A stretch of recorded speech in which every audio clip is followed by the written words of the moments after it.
Renting is throwing money away. You've heard it 1,000 times, right? From your parents, your friends, that one uncle at every dinner. So I ran the real math. Renting versus buying over 30 years. Same person, same city. And honestly, the result was not what I expected. Stick with me because the final number genuinely surprised me. Meet Alex. Alex is 30, earns a normal salary, and lives in a normal city. And Alex has a choice. Option 1, buy a house. Option 2, keep renting and invest the difference. Same money, two completely different paths. Let's follow both. No hype, no opinions, just the math. Path 1, Alex buys. The house costs $400,000. Alex puts 20% down.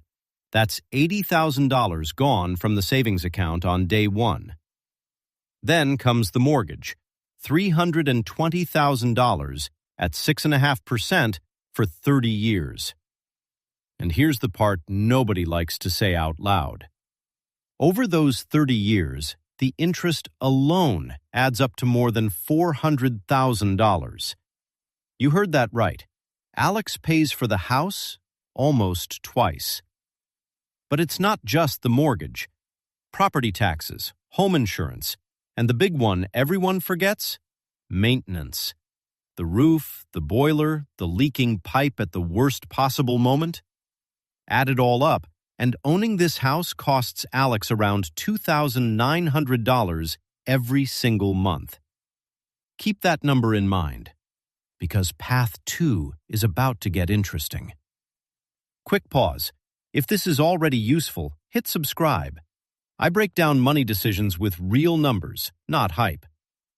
Okay, Path 2.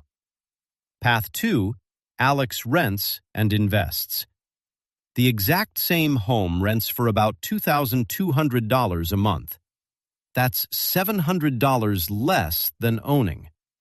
So Alex does something most renters never do. He invests the difference every month. The $80,000 he never spent on a down payment? Straight into a low-cost index fund. Plus that $700 a month invested at around 7% a year. And that changes everything. So let's fast forward 30 years. Ready? Path 1.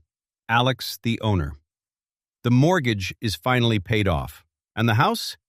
With modest growth, it's now worth around $970,000. Fully owned, no debt. That's real wealth, no doubt about it. A paid-off home that is truly his. Now Path 2. Alex, the renter. That $80,000 he invested at the start? After 30 years, it grew to more than $600,000. And the $700 a month he kept investing? That became roughly $850,000 more. Add it together, and Alex the renter is sitting on nearly $1.5 million. Wait, so renting wins? Not so fast. Because this is where honesty matters, and most videos just stop right here.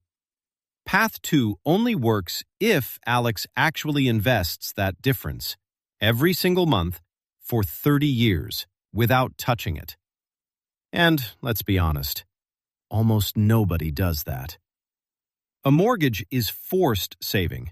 Rent and invest is a choice you have to make, again and again. And there's more. It depends on where you live. In some cities, buying is cheap compared to renting, and owning wins easily. In others, prices are so high that renting and investing wins by a mile. The quick rule?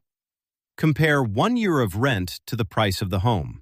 The bigger that gap, the better renting looks. And how long you stay changes everything.